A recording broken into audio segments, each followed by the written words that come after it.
पूरी एक छोटे से गांव के पास घना और डरावना जंगल था। गांव वाले कहते थे कि उस जंगल में एक भूतिया घर है। गांव का एक लड़का रोहित इन बातों पर विश्वास नहीं करता था। एक रात उसने फैसला किया कि वह उस भूतिया घर को देखने जाएगा। रात के 12 बजे रोहित टॉर्च लेकर जंगल की तरफ चल पड़ा। जंगल में चारों तरफ अंधेरा और घना कोहरा था और पेड़ों के बीच से अजीब अजीब आवाजें आ रही थीं।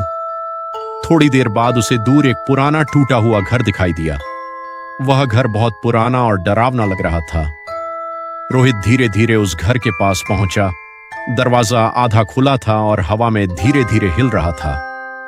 रोहित ने हिम्मत करके घर के अंदर कदम रखा। जैसे ही वह अंदर गया, दरवाजा जोर से बंद हो गया। घर के अंदर एक लंबा अंधेरा गलियारा था। अचानक गलियारे के अंत में उसे एक अजीब सी परछाई दिखाई दी। रोहित की टॉर्च बार बार जल और बुझ रही थी। तभी एक टूटी हुई खिड़की के पास किसी का डरावना चेहरा दिखाई दिया।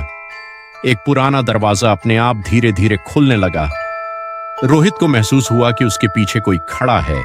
डर के मारे वह नीचे बेसमेंट की तरफ भाग गया, लेकिन अचानक उसके सामने एक डरावनी औरत का भूत दिखाई दिया। वह बेसमेंट में भागकर एक कमरे में छिप गया। अचानक अंधेरे से एक भूतिया हाथ बाहर आया। दूर से वही भूतिया औरत उसे घूर रही थी। दीवार पर अचानक एक डरावनी परछाई दिखाई दी। अचानक भूत का चेहरा उसके सामने आ गया।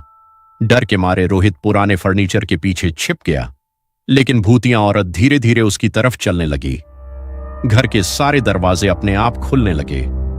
रोहित डर के मारे भागने लगा और भूत उसके पीछे दौड़ने लगा। अचानक उसकी टॉर्च बंद हो गई और चारों तरफ अंधेरा छा गया। अंधेरे में उसे एक पुराना बेसमेंट का दरवाजा मिला।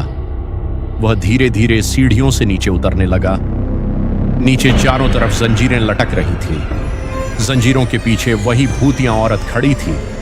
डर के मारे रोहित के हाथ से टॉर्च गिर गई। भूतिया औरत जमीन पर रेंगते हुए उसकी तरफ आने लगी। रोहित जोर जोर से चिल्लाने लगा। अचानक भूत उसके बिल्कुल पास आ गया। अगले दिन गांव वालों ने उस घर के पास सिर्फ रोहित की टॉर्च पड़ी हुई देखी, लेकिन रोहित कभी नहीं मिला और कहते हैं उस घर में आज भी उसकी चीखें सुनाई देती हैं।